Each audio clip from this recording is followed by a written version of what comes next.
La Iglesia Cristiana Josué, filial Apopa, presenta el mensaje de la palabra de Dios. Levantando a Cristo para impactar el mundo. Usted se preguntará, si es analítico, ¿cómo levantar a Cristo para impactar el mundo? Si hay misioneros, si hay varias formas, pero a veces no encontramos una, cómo levantar a Cristo para impactar a los pueblos. Sin embargo, Dios a través de la profecía fue dándola de manera que el pueblo se fuera preparando para que cuando el impacto llegara de nuestro Señor Jesucristo se pudiera entender. Pero muchos no lo entendieron. Lamentablemente hoy en día, a pesar de los años que han pasado, tampoco lo entienden. En el capítulo 11 de Isaías está una profecía mesiánica y quiero leer por lo menos 4 versículos, del 1 al 4. Dice: saldrá una vara del tronco de Isaí, un vástago retoñará de sus raíces, y reposará sobre él el espíritu de Jehová, espíritu de sabiduría y de inteligencia, espíritu de consejo y de poder, espíritu de conocimiento y de temor de Jehová. Y le hará entender diligente en el temor de Jehová. No juzgará según la vista de sus ojos, ni arguirá por lo que oigan sus oídos, sino que juzgará con justicia a los pobres, y arguirá con equidad por los mansos de la tierra, y herirá la tierra con la vara de su boca, y con el espíritu de sus labios matará al impío. Sigue la profecía mesiánica, pero dejémosla hasta ahí, porque quiero que veamos juntos, a una manera de estudio, la parte importante de cómo presenta nuestro Padre a Jesucristo sobre esta tierra. En primer lugar, lo está presentando como descendiente del rey David. Por supuesto, trae un linaje más desde atrás el Señor, que vendría a ser nacido de mujer sobre esta tierra. Pero las cualidades que le pone a él para venir como hombre a esta tierra son especiales. Si usted se fija, dice: reposará sobre él el espíritu de Jehová. El espíritu de Dios, cuando reposa sobre una persona, la hace sobrenatural, la hace diferente. Por eso es que cuando ofreció su espíritu para la iglesia, es algo sobrenatural, es algo especial, es algo lindo, algo importante para la iglesia, para cada uno de nosotros. Usted dirá: es que Jesús podría tener esto porque venía como Dios, era Dios. Está bien, no se preocupe por pensar eso, está bien, lo ha hecho muy bien. Pero nosotros también tenemos que tener características, y las vamos a ver un poquito más rapidito. ¿Por qué? Porque cuando envía a su Hijo, dice que lo va a enviar, aquí todavía no lo ha enviado, para que repose sobre él el Espíritu Santo. Nosotros lo vimos en su bautismo, que dijo que envió su Espíritu Santo y dijo: este es mi Hijo amado, y en él tengo la complacencia. Pero si Jesús venía con el Espíritu de Dios, es porque traía el poder de Dios. Es porque él necesitaba como hombre para un ministerio tener el poder de Dios. Tanto así que ese poder iba a servir para hablar y para hacer las cosas.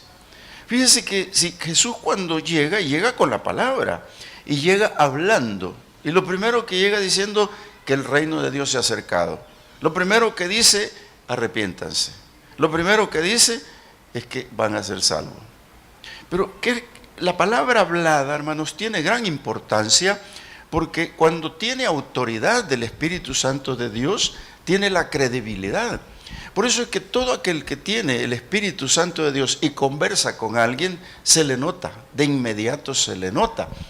Si usted habla con una persona que en menos de 10 palabras que dice, mete una que no es, mete otra que no es, y es como un vicio, y no sé, yo no sé si a usted ya le sació de bien su boca al Señor para siempre, pero puede ser que hay algunos que todavía le salen esas palabras raras, ¿verdad? Que no vale la pena recordarlas, pero la palabra hablada de nuestro Señor Jesucristo venía acompañada del hacer las cosas. Porque no solo la hablaba, sino que hacía. Y esta es una gran importancia que traía, porque la gente lo que veía en él era el poder de la palabra y cómo hacía las cosas. Mire qué interesante, por eso dice, reposará sobre él el Espíritu de Jehová, espíritu de sabiduría y de inteligencia. ¿Por qué tendría que traer él el espíritu de sabiduría? Mire, el espíritu de sabiduría que él traía, hermano, era para poder ministrar a un pueblo. Yo ya lo he dicho en otras ocasiones que para poder ministrar incluso el hogar se necesita sabiduría. Pero no es la sabiduría humana, la sabiduría de papá y mamá, es la sabiduría de Dios. Cuando usted lee, si quiere me acompaña para convencernos un poco, cuando Jesús era un niño todavía, se le escapa a mamá y a papá de la casa y se va por un lugar. Y en el capítulo 2 de Lucas, hermano, lo vamos a leer en el versículo 52. Cuando se les ha escapado y lo encuentran, y él habla de que era necesario estar en los negocios de su papá, pero Lucas en el capítulo 2, versículo 52 dice, y Jesús, dice, crecía en sabiduría y en estatura y en gracia para con Dios y los hombres. Este niño prodigioso, llamado Jesús, traía el poder del Espíritu Santo, pero traía desde pequeño, porque ahí está dando una cátedra a los hombres grandes de los fariseos.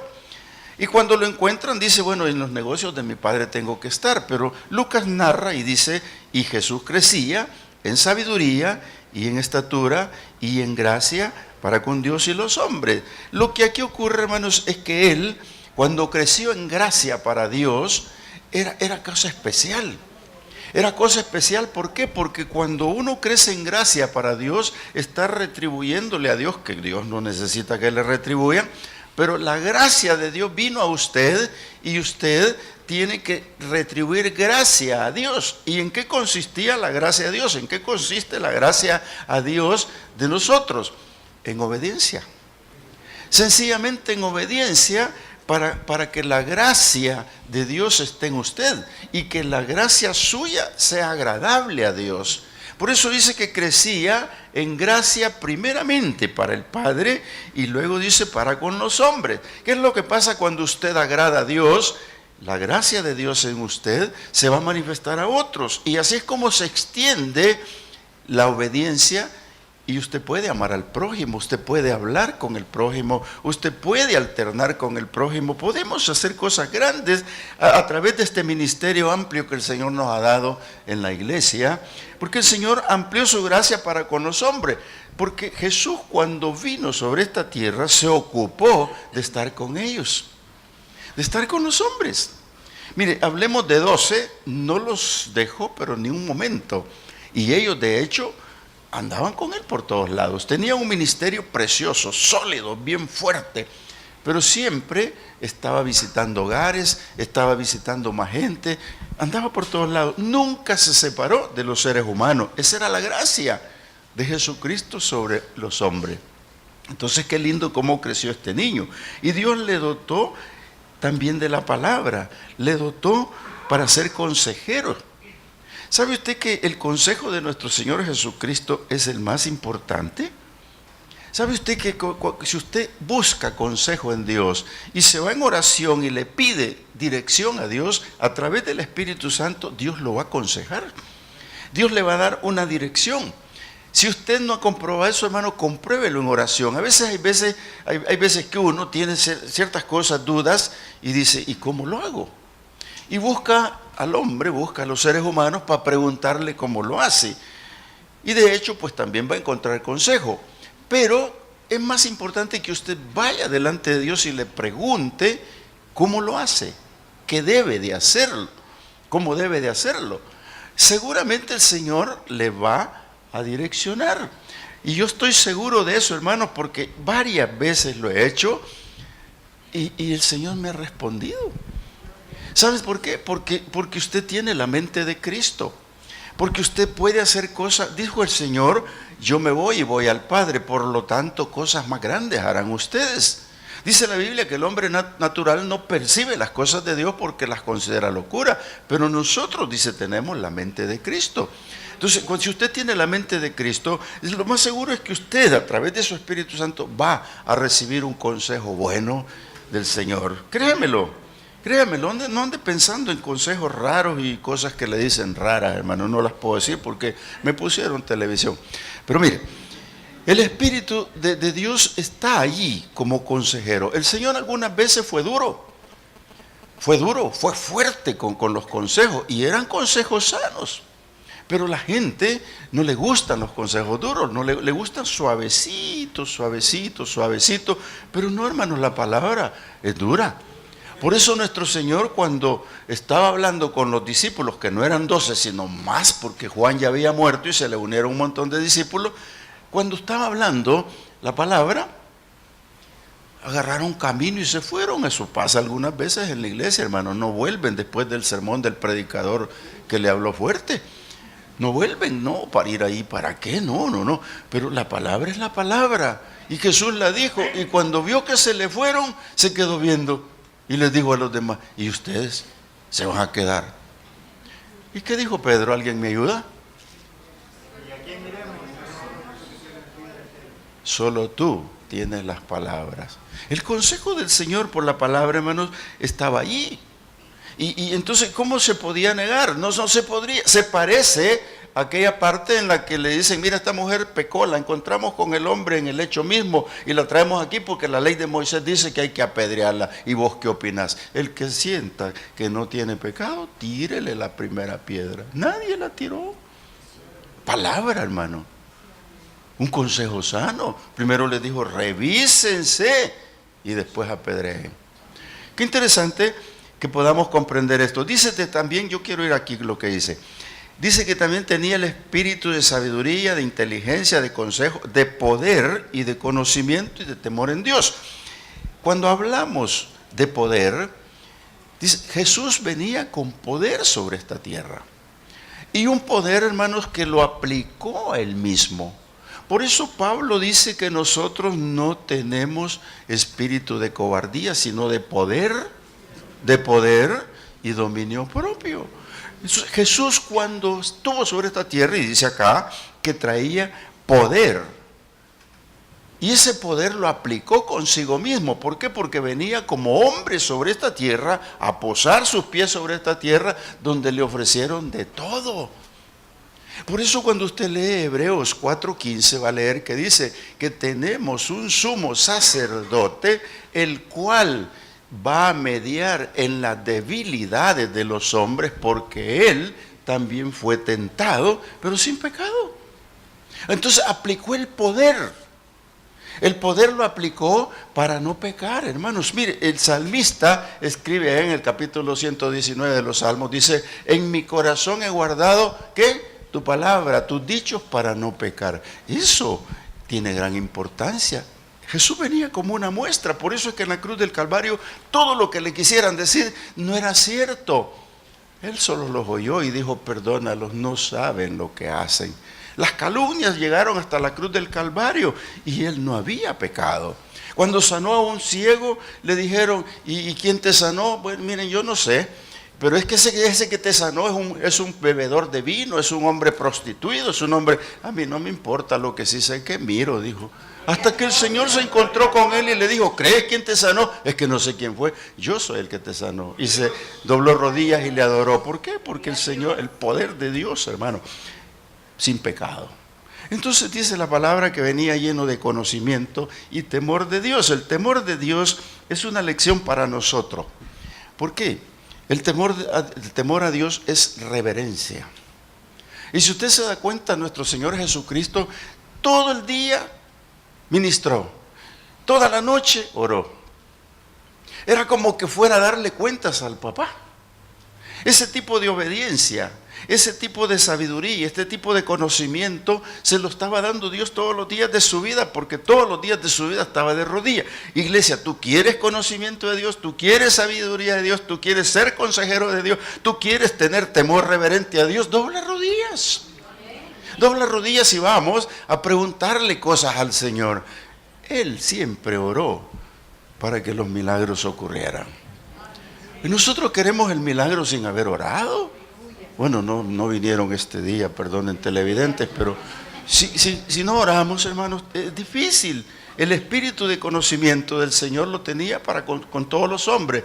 Quiero llevarlos a lo que pasó cuando aquel paralítico entró. Allá en Lucas 5:22, entró un paralítico y él dijo: yo te perdono tus pecados. Quiero que lo vean ahí en Lucas 5:22. Fíjense que la gente, hermanos, solo piensa en lo malo, pero Dios ya conoce los pensamientos. Fíjense que dice el 22, cuando el Señor vio que el hombre, en el 20 dice, al ver la fe de ellos, le dijo: hombre, tus pecados te son perdonados. Entonces los escribas y los fariseos comenzaron a cavilar diciendo: ¿quién es este que habla blasfemias? ¿Quién puede perdonar pecados sino solo Dios? Jesús entonces, conociendo, fíjese bien el conocimiento de Dios, conociendo los pensamientos de ellos, respondió. Amado hermano, cuando tú lo has pensado, Dios ya lo sabe. Cuando tu corazón lo va a hacer, Dios ya lo sabe. Cuando tú vas a caminar y quieres hacerlo, Dios ya sabe lo que vas a hacer.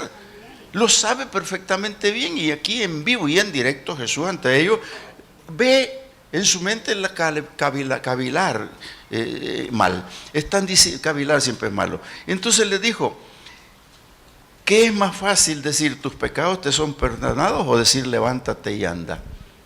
Les cuestiona en lo que él ya hizo. Pero Jesús les había dicho, él conociendo los pensamientos de ellos le respondió: ¿por qué cavilan en sus corazones? Note usted, amado hermano, que la palabra es bien clara. Yo puedo verlos a ustedes y ustedes me pueden ver a mí, pero si guardamos un silencio de 10 segundos, ustedes no pueden saber qué piensa mi corazón, ni yo lo que piensa el de ustedes. Pero Dios sí. Dios sí. Y esa es la gran importancia del por qué el temor reverente a Dios, del por qué doblar rodillas a Dios, por qué el respeto a Dios, por qué buscar estar sin pecado, porque Dios conoce los corazones, conoce las intenciones del corazón. Por eso dice que la palabra es viva y eficaz, que penetra hasta partir el alma y el espíritu, allí en dos lo parte, y dice que discierne los pensamientos y las intenciones del corazón. Ese es nuestro Señor Jesucristo. Ese es el que tenemos nosotros en nuestro corazón. Entonces ese espíritu reverente que le dio Dios, también dice que le dio a hacer juicio. Quiero que lo vea ahí en Isaías. Sé que va a regresarse un poco. Pero mire, váyase de una vez al 4 para ir avanzando. Dice, sino que juzgará con justicia a los pobres. Alguien me dijo una vez: ¿y por qué va a juzgar solo a los pobres? No, espérese, los pobres, ya va a haber los pobres. Y arguirá con equidad. Vale decir que iba a tener una balanza para aquello. Dice que iba a arguir, iba a argumentar, iba a hablar por los mansos de la tierra, y que iba a herir la tierra con la vara de su boca y con el espíritu de sus labios iba a matar al impío. Aquí hay una profecía presente, una futura y una bien futura. No nos vamos a meter en tanto en Honduras, solo quiero decirle que el juicio de Dios venía sobre esta tierra a través de Jesucristo, porque el Señor le dio a hacer juicio. Y le dijo: te vas y vas a hacer juicio a los pobres. Lea conmigo Mateo 5, rapidito. Mateo 5 habla de las bienaventuranzas.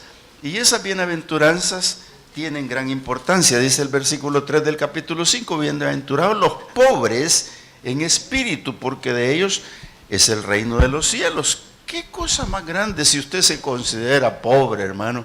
Pobre de espíritu. Es una explicación posterior esta, pero vamos a correr. Bienaventurados los que lloran. ¿Quién no llora sobre esta tierra? Porque ellos recibirán consolación. Bienaventurados los mansos, porque ellos recibirán la tierra por heredad. Bienaventurados los que tienen hambre y sed de justicia, porque ellos serán saciados. Y siguen las bienaventuranzas, hermano, que el Señor ya traía, porque dice que iba a arguir con equidad por los mansos de la tierra. No iba a venir porque le contaran. Eso es lo que quiere decir arguir, que no iba a decir: mira, a mí me contaron y yo te juzgo por esto y esto. Hermano, Jesús no va a hacer eso. no va a juzgar hacia la ligera. No, Él ya sabe, Él entiende todo, por eso iba a ser un equilibrio. Y aquí no es que sean solo los pobres, de toda categoría, Él los pone en la balanza y Él conoce y pesa los corazones.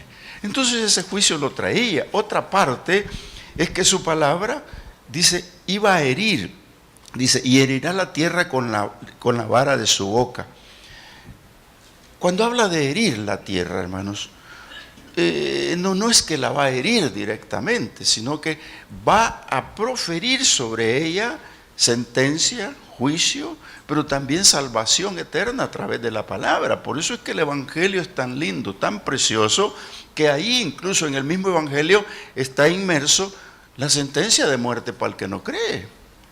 Pero el que cree, como dice la palabra, dice, el que cree en mí y al que me envió, es salvo. Y el Señor dice, y los que entendieron esto y lo hicieron, yo los voy a resucitar. Entonces, hermano, qué importante es la palabra, porque cuando la leemos allá en Isaías 55:11, usted nota que dice que viene el viento, viene la lluvia, viene todo. Así será mi palabra que yo envío y no volverá vacía.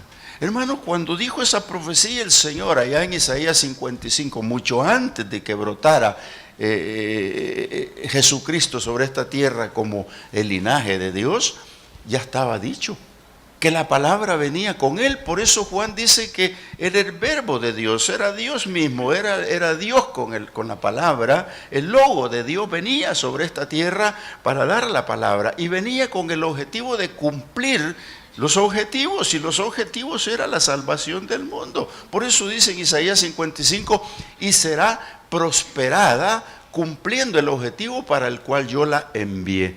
Hermanos, usted y yo estamos aquí por la palabra. Usted y yo estamos por acá porque entendimos el Evangelio. Usted y yo estamos acá y entendimos que la salvación es esa. Pero la palabra fue primero que otras cosas en nuestra vida. Y sigue siéndolo, porque a través de la palabra usted recibe consejo, a través de la palabra estamos en todo. Por eso es que cuando Dios habló de la palabra sigue vigente. Cuando nuestro Señor Jesucristo se va de esta tierra, les dice, toda potestad me da en el cielo, por lo tanto vayan y hagan discípulos en todas las naciones, bautícenlos y bla, bla, bla, y yo estoy con ustedes todos los días hasta el fin del mundo. ¿Quién es el comisionado para seguir y darle continuidad a la palabra? Es nuestro Señor Jesucristo, pero a través de los comisionados, que es la iglesia. La gran comisión no la puede evadir ningún líder de la iglesia, la gran comisión no la puede evadir todo aquel que es salvo. Tiene que abrir su boca y hablarla, porque el Señor dijo que será prosperada. Hermano, por eso cuando usted habla la palabra a alguien, créalo, créalo. Es el Señor mismo hablando. Y sienta alegría cuando ponga la palabra en alguien, porque cuando la ponga en alguien, esa ya lleva un síntoma. Y el síntoma se llama salvación. No sé, se me ocurrió decirlo, pero todo el que fue afectado por la palabra de Dios lleva un síntoma, y es la salvación.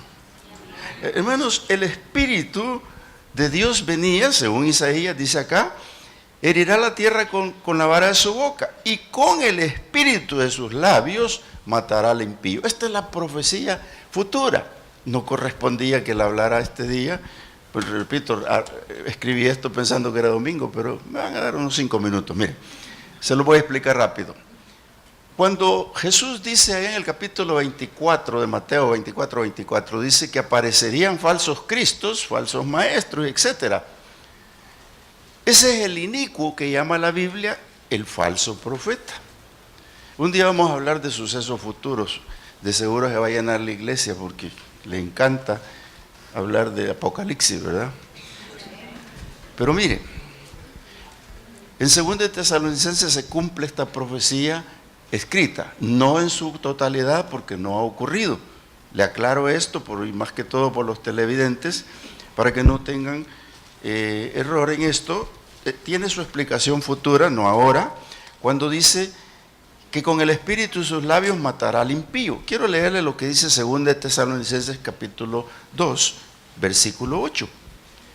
Yo sé que le va a costar llegar, pero yo tengo el tiempo en contra, hermano. Así que, y entonces dice, se manifestará aquel inicuo a quien el Señor. Aquí se cumple la profecía de Isaías escrita, pero no en su verdadera acontecimiento, porque no es ahora todavía.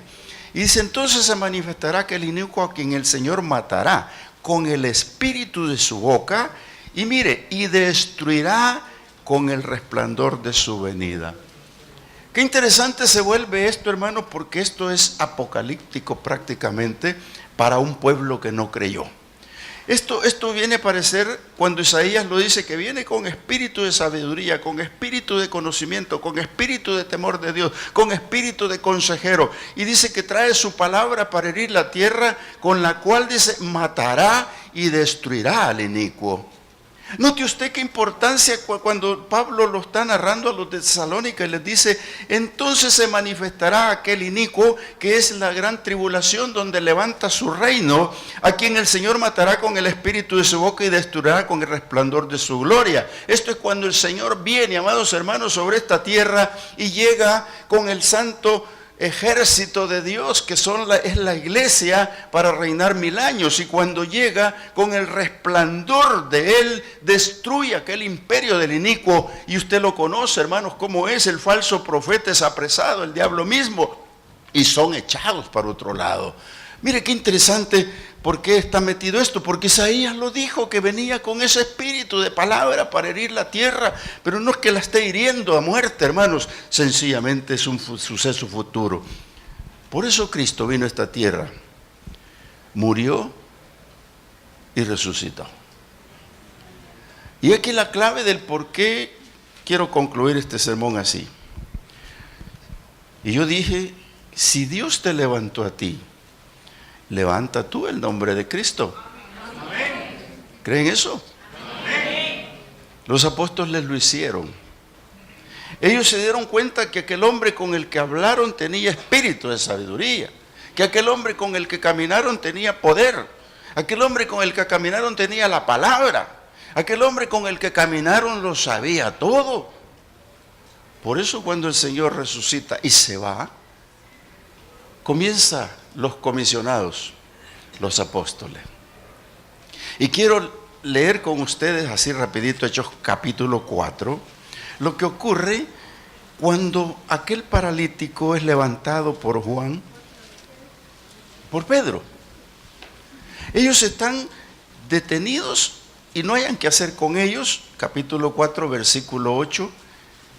Y note usted lo que, si Cristo venía dotado de las armas poderosas y en él venía el Espíritu Santo de Dios, y él se va y dice, pero no se vayan porque van a recibir poder, la iglesia, y me serán testigos, la iglesia, en los lugares que yo les voy a mencionar, la iglesia. Entonces, ¿qué pasó ahora con los discípulos? El Señor se fue, el poder llegó, y mire lo que dice Pedro en el versículo 8 del capítulo 4 de los Hechos. Entonces Pedro, lleno del Espíritu Santo, habló, les dijo, gobernantes del pueblo y ancianos de Israel, ¿acaso no es el mismo poder de Jesús para hablar y hacer las cosas? Aquí está la iglesia representada por este hombre lleno del poder del Espíritu Santo para hablar y hacer la palabra. Mire, lleno del poder del Espíritu Santo, se atrevió a hablarle a ellos, a los gobernantes, y les dice, hoy se nos interroga acerca del beneficio hecho a un hombre enfermo, de qué manera éste haya sido sanado. Se nos está interrogando. Y mire lo que dice, sea notorio a todos ustedes y a todo el pueblo que en el nombre de Jesús de Nazaret, a quien vosotros crucificaste y a quien Dios resucitó de los muertos, por él este hombre está en vuestra presencia sano. ¿Cómo lo iban a hacer? Sencillamente, amados hermanos, por el valor, el poder que Dios dejó sobrenatural sobre ellos cuando impusieron manos sobre aquel cojo. Y ese hombre fue levantado, pero ahora está sirviendo de testimonio. ¿Cómo la iglesia se va a levantar el nombre de Cristo, amado hermano? Cuando usted dé testimonio, cuando usted hable de la palabra, cuando usted diga, yo he sido sanado por el Señor de esto y de lo otro, entonces va a ser el testimonio, va a levantar el nombre de Cristo, y usted va a caminar por todos lados contando de las maravillas del Señor. Un solo milagro es suficiente en su vida para levantar el nombre de Cristo.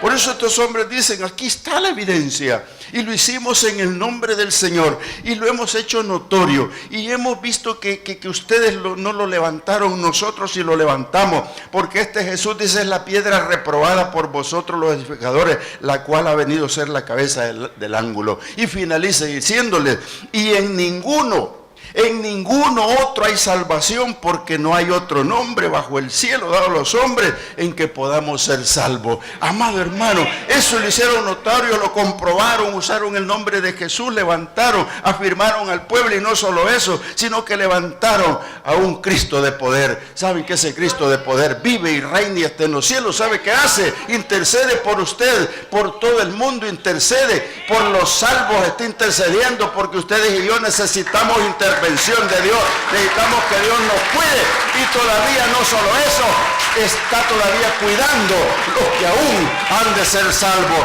Así es que si Cristo te levantó, levántalo con tu testimonio y habla de Cristo todo el tiempo que te sea posible. Aleluya, aleluya. Oh bendito Dios, ore conmigo. Padre, gracias. Muchas gracias, Señor. A mí perdóname, Señor, que no había pensado que puedo levantar tu nombre, Señor. Por todo Apopa, si quisiera, Señor. Porque yo soy un milagro tuyo. Yo soy un testimonio tuyo, Señor. Pero aquí están mis hermanos, Señor, que también son testimonio. Yo te pido, Señor, que mediten en esto. Tú enviaste a un Cristo con conocimiento, sabiduría, temor de ti. Enviaste a tu Hijo con el Espíritu Santo de poder. Lo enviaste con la palabra para herir la tierra y para destruir y matar al inicuo. Pero tú te fuiste porque mi Padre te levantó, Jesús. Pero la gran comisión que dejaste sobre esta tierra, ahora la comprendo más. Que yo tengo la misión de hablar de ti. Tengo la misión de contarle al mundo que soy un testigo tuyo. Que soy un testimonio viviente del milagro de la salvación. Por eso en esta noche, Señor, te pido pongas sobre el pueblo presente un espíritu de sabiduría, un espíritu de conocimiento, un espíritu de temor a ti, reverente, un espíritu, Señor, de poder para no pecar, un espíritu, Señor, que tenga palabra para el pueblo que oye. Señor, yo te pido los bendigas, les des de nuevo, les des palabra, para que levanten tu nombre a las naciones, para que levanten tu nombre sobre los pueblos, para que levanten tu nombre, Señor, y tú hagas maravillas en el pueblo. Señor, sé que aquí hay muchos testimonios. Todos tenemos de algo que agradecerte. Y como iglesia, Señor, en esta campaña linda, preciosa, bajo el lema de levantarte a ti, Señor, para proclamarte al mundo, lo podamos hacer convencidos y seguros como lo hicieron aquellos. Aquí les presentamos el testimonio de Cristo. Impusimos manos en tu nombre y fue sano. Permítenos, Señor, hacer eso con el pueblo que no te conoce. Y convéncelos tú. Esta noche, gracias. Hay gratitud en el pueblo, Señor, porque ha respondido a una campaña en muestra de amor a su iglesia, tu iglesia. Y por qué no decirlo, en muestras de amor a ti, Jesús. Gracias porque te amamos. Queremos amarte más, expresarte desde lo más profundo de nuestro corazón, Jesús, cuánto amamos tu Espíritu. Gracias. La Iglesia Cristiana Josué, filial Apopa, presentó el mensaje de la palabra de Dios.